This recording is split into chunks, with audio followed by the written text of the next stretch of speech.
Google, who is Malcolm Nancy? Google, who is Malcolm Nancy? According to Wikipedia, Malcolm Nance is an American author and media commentator on terrorism, intelligence, insurgency, and torture. He is a former United States Navy senior chief petty officer specializing in naval cryptology. He's a killer. To have atomic bombs. Yeah. Malcolm, real quick before you go. Sorry, we have so much. There was so much to talk Yeah. about. With obviously Bernie getting in yesterday.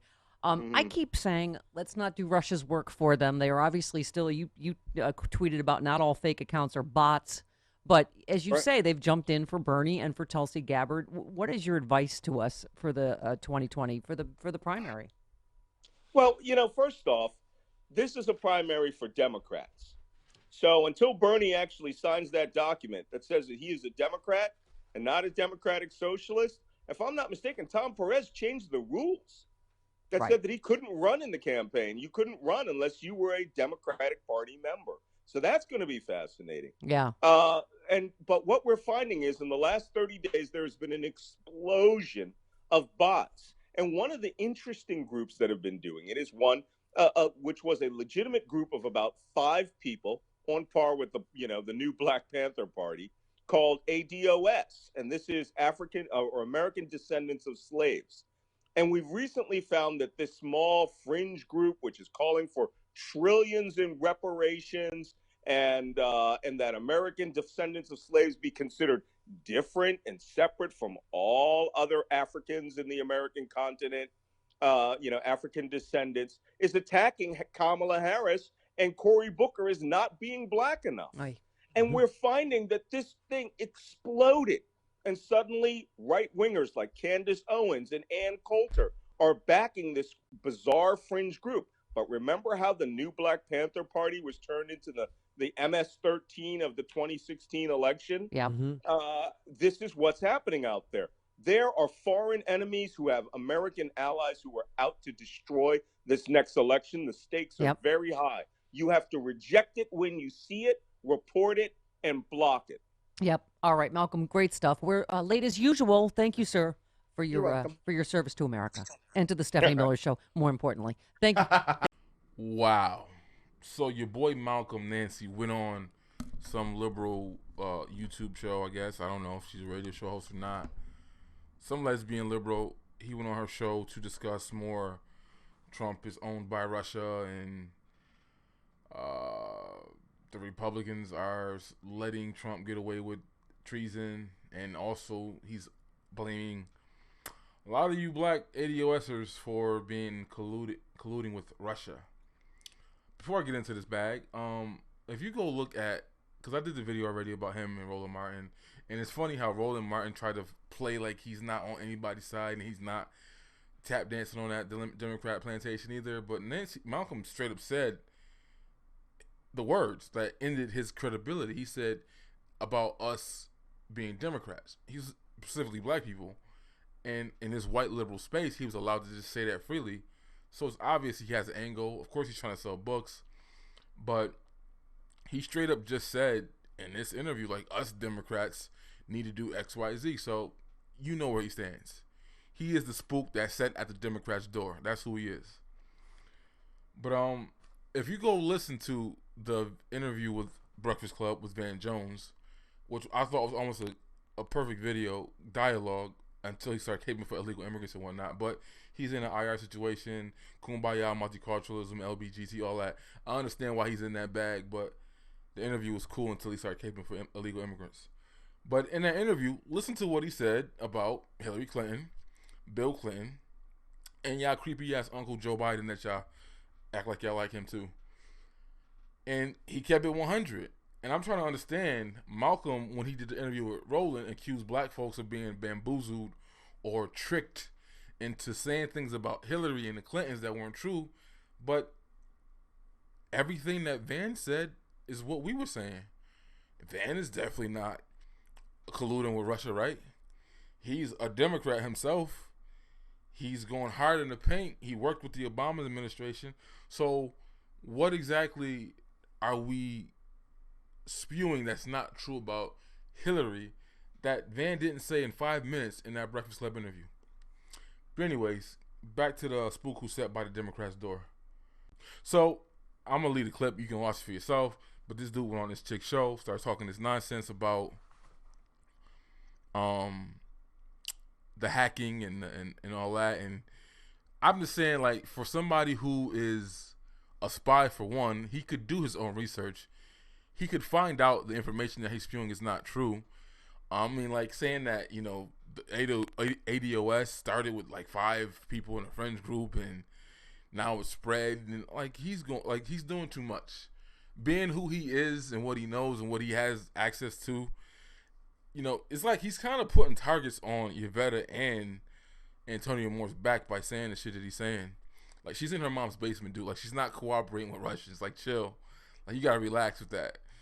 And Antonio Moore's on Dash Radio at 4:00 in the morning, like, just whining with the white stuff dripping out of his lips. Like, chill. Like, yeah, he's putting targets on their backs by saying this shit, acting as if these things that we're saying are actually new, right? Like, Ann Coulter, this videos of her 7 years ago, pointing out that ADOS, you know, she was ADOS before a lot of people on here are on it now. She was saying that black folks are owed by the state because they did something to them. She's been saying that consistently for years. This isn't new. She's got videos 8, 9, 10 years old on YouTube saying it, right? Dr. Claude Anderson has been saying that we are a special group. We are different. We are different than other immigrants. He's been saying that for over 30 years. Okay? So him acting like this is something that's new and the Russians did it and cooperated or blew it up, like, come on. Like, all this information is out there. It's nothing new, man. Now you finally see people else expressing it as well. You know, other people made it a hot line. I guess if you add, I guess you could say Tariq and Claude Anderson and Yvette and Tone and others, even you can even say Ann Coulter. You mixing all that up and they making it a hot line and making it something tangible to actually be addressed now politically. But of course, he took shots at Bernie because he doesn't want him to win because he's in bag for the establishment Democrats. He threw shots at Jill Stein saying she was backed by Russia too, the third party candidate from last election. And someone else he came at. Oh, Gabby Gifford. They don't like her either because which is in his avenue. He's a spook, so she's anti-war, anti-intervention. So they're not messing with her either. They try to throw slights at her saying she's with Assad and she's backed by Russia too. Like, it's crazy the amount of shit that these folks are doing this time go around. Like, it's real. But I just think, like, him correlating the hashtag of ADOS to bots and then equating it to, like, the Black Panther movement, and, like, why would you put those targets, being who he is, right, and what he knows. He's a trained killer. He's a spook, right? Why would he put crosshairs, pun intended, on other black folks that are not about that life at all, right? Like, it's crazy what he's doing. Like, he's a legit dude bringing light to people who are fighting for rights for black Americans. And then he kind of, like, talks flippantly about, like it's astonishing that black Americans want to be looked at differently than other black diaspora from this country. Like, again, Claude Anderson been standing out for 30 something years that we are different. We are special people. Like, come on. That's not far-fetched. Even Ann Coulter can recognize that. Like, it's not that, shit real. But anywho, dude wilding out. He completely played his hand. I could see if he came out unbiased and unpolitically affiliated and doing the whole I serve my country and I care about America stuff and kept it at that, but he's going deeper than that. He's talking about he wants to get somebody elected. Why is it every time we question Kamala Harris, the left frames it as attacking her? Like, that's not an attack. She's a political candidate. She can get asked questions. We could bring up things about her that we don't like. We do that to every other politician. Why is she special? Why does she get special treatment? Why is it, we're being tough on her? Like, no. Jamil Hill did a piece about that situation in the Breakfast Club. And I'm like, why y'all going so hard for this lady? Like, she came out of nowhere and y'all batting for her like she the second coming, the Messiah or some shit. Like, it ain't that deep. It's early, and y'all already getting in line and trying to push her into the front of the line. Nobody said anything about Cory Booker not. Nobody even came at Cory Booker's blackness. They came at him being a flip flopper. They came at him for being when he was asked a specific question about ADOS, he gave the bullshit political answer, and that's why he got questioned. That's why he got brought to task and dismissed, because he was asked a direct question by Charlemagne, and he's nervous laughter, couldn't answer it. That's why he got out of here. Nobody even said anything about his blackness. Nobody even went there yet with him. But they're correlating that, grouping that in there because there's not a valid argument with him, but there is a valid argument with Kamala Harris being Asian, Jamaican, and Indian. I don't know. This political